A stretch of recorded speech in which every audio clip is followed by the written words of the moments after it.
तो ये जो विजुअल्स आ रहे हैं ये वेनेजुला के हैं।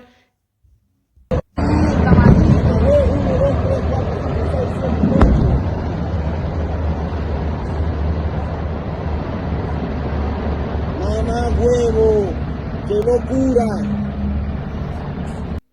तो अभी रिपोर्ट्स ये भी आ रही हैं कि यूएसए ने, जो यूएसए की डेल्टा फोर्स है, उसने वेनेजुला के प्रेसिडेंट को एंड उनकी वाइफ को कैप्चर कर लिया एंड उन्होंने वेनेजुला से बाहर लेकर गए हैं, बट अभी लोकेशन नहीं डिस्क्लोज करी गई। ये ट्रम्प ने ही ट्वीट किया था जो उनका ट्रूथ सोशल है उस पर, बट हमें नहीं पता क्योंकि उनकी क्रेडिबिलिटी बहुत ही ज़्यादा कम है कि रियलिटी क्या है।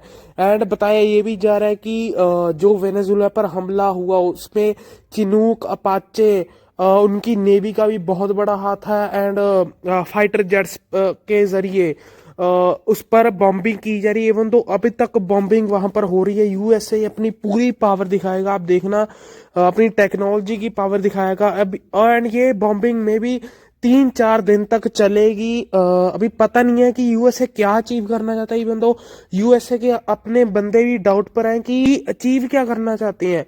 अगर वेनेजुला के प्रेसिडेंट को आपने कैप्चर कर लिया तो आगे क्या अचीव करना चाहते हैं।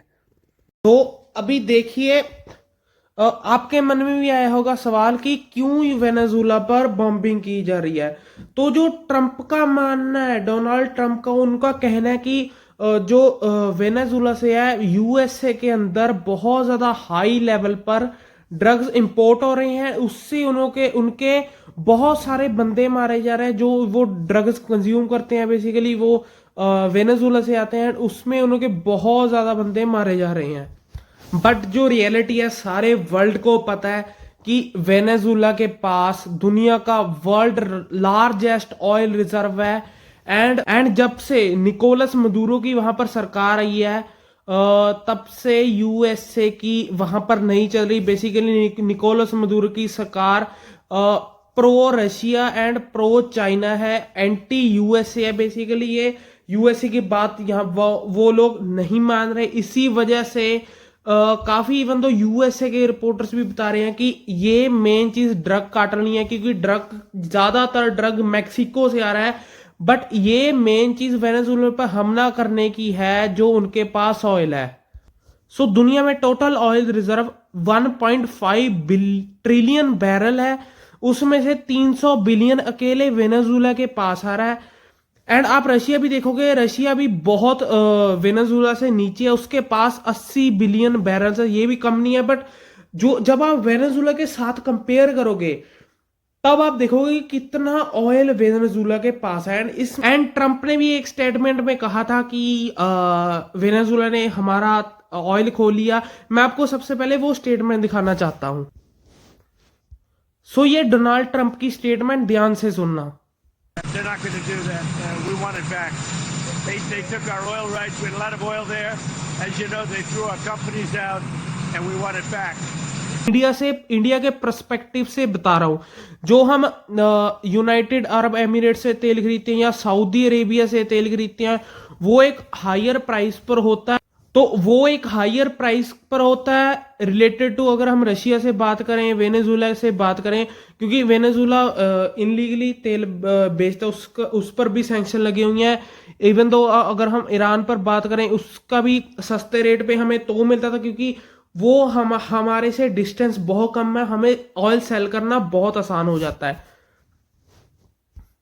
इसी वजह से आपने देखा कि इंडिया पर जो यूएसए कह रहा था कि टैरिफ लगे हैं, इंडिया रशिया से तेल बाय कर रहा है, तो जयशंकर साहब ने यही कहा था कि आपने जो वर्ल्ड की सारी ऑयल वाली कंट्री है उसको आपने स्क्वीज कर रखा है, अपने अंडर में रखा है।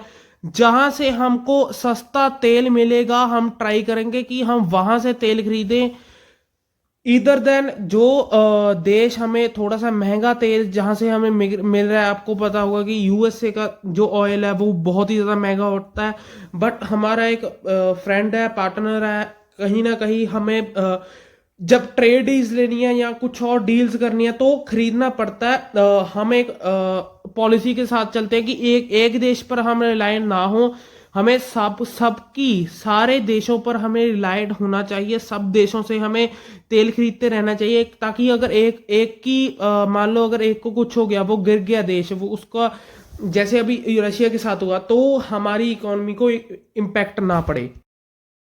और यहाँ पर एक और इंटरनल चीज है जो यूएसए ट्रम्प कह रहे थे मेक अमेरिका ग्रेट अगेन, उसकी भी यहाँ पर चीज हमको दिखती है। क्योंकि अगर आप देखो कि अगर किसी देश ने दुनिया के सारे जो ऑयल, बड़े जो ऑयल रिजर्व है, उसको कंट्रोल कर लिया, उसकी कंपनीज में आप देखो यूएसए की कंपनीज अगर सारे जो क्रूड ऑयल के रिजर्व है जो देश, सबको उन्होंने कंट्रोल कर लिया, तो सारी दुनिया पर उनका कितना ज्यादा इन्फ्लुएंस होगा। जो इन्फ्लुएंस जो इनका जो यूएसए का इन्फ्लुएंस, जो यूएसए की सुपरमेसी 90s के टाइम थी, वो ट्रम्प कोशिश कर रही हैं कि वो वापस आ जाए। क्योंकि अगर आप देखो कि सारे अपने ऑयल रिजर्व को कंट्रोल कर दिया, किसी भी देश को आप अंडर अपने झुका सकते हो। तो यूएसए बहुत टाइम से प्रिपेयर कर रहा था वेनेजुएला पर हमला करने की।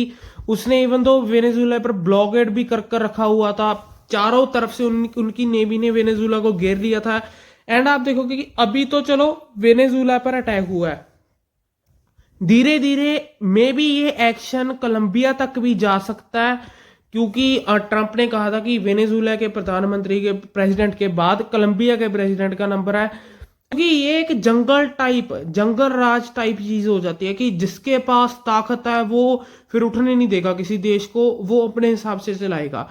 एंड अगर ये वेनेजुएला और कोलंबिया पर दोनों पर ऐसा कुछ हो गया, आप देखोगे तो आप देखोगे कि पूरे साउथ अमेरिका जो कि ये कंट्रीज आती हैं, इवन तो ब्राजील, पेरू, बोलीविया, इन पर इम्पैक्ट होना शुरू हो जाएगा।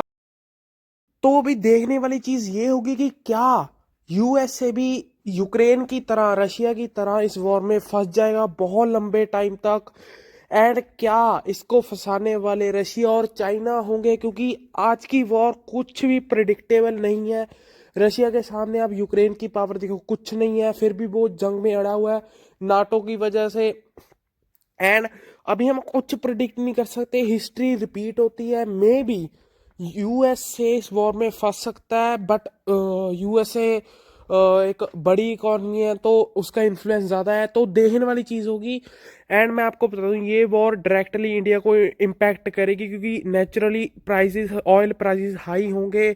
इंडिया में हमें अपनी ज़रूरतें पूरी करनी है अपने ऑयल के प्राइसेस को नीचे रखकर, तो देखने वाली चीज़ होगी। एंड ये वीडियो बहुत ज़्यादा लेट होगी क्योंकि मेरी, जब मैं एडिटिंग कर रहा हूँ, अभी मैं ये इसको बाद में रिकॉर्ड कर रहा हूँ, मेरी बहुत ज़्यादा फाइल्स करप्ट हो चुकी हैं। तो ये थी आज की वीडियो। अगर आपको वीडियो अच्छी लगी तो वीडियो को लाइक कर देना और चैनल को सब्सक्राइब कर देना। हम मिलते हैं एक और नई वीडियो में, तब तक के लिए टेक केयर एंड गुड।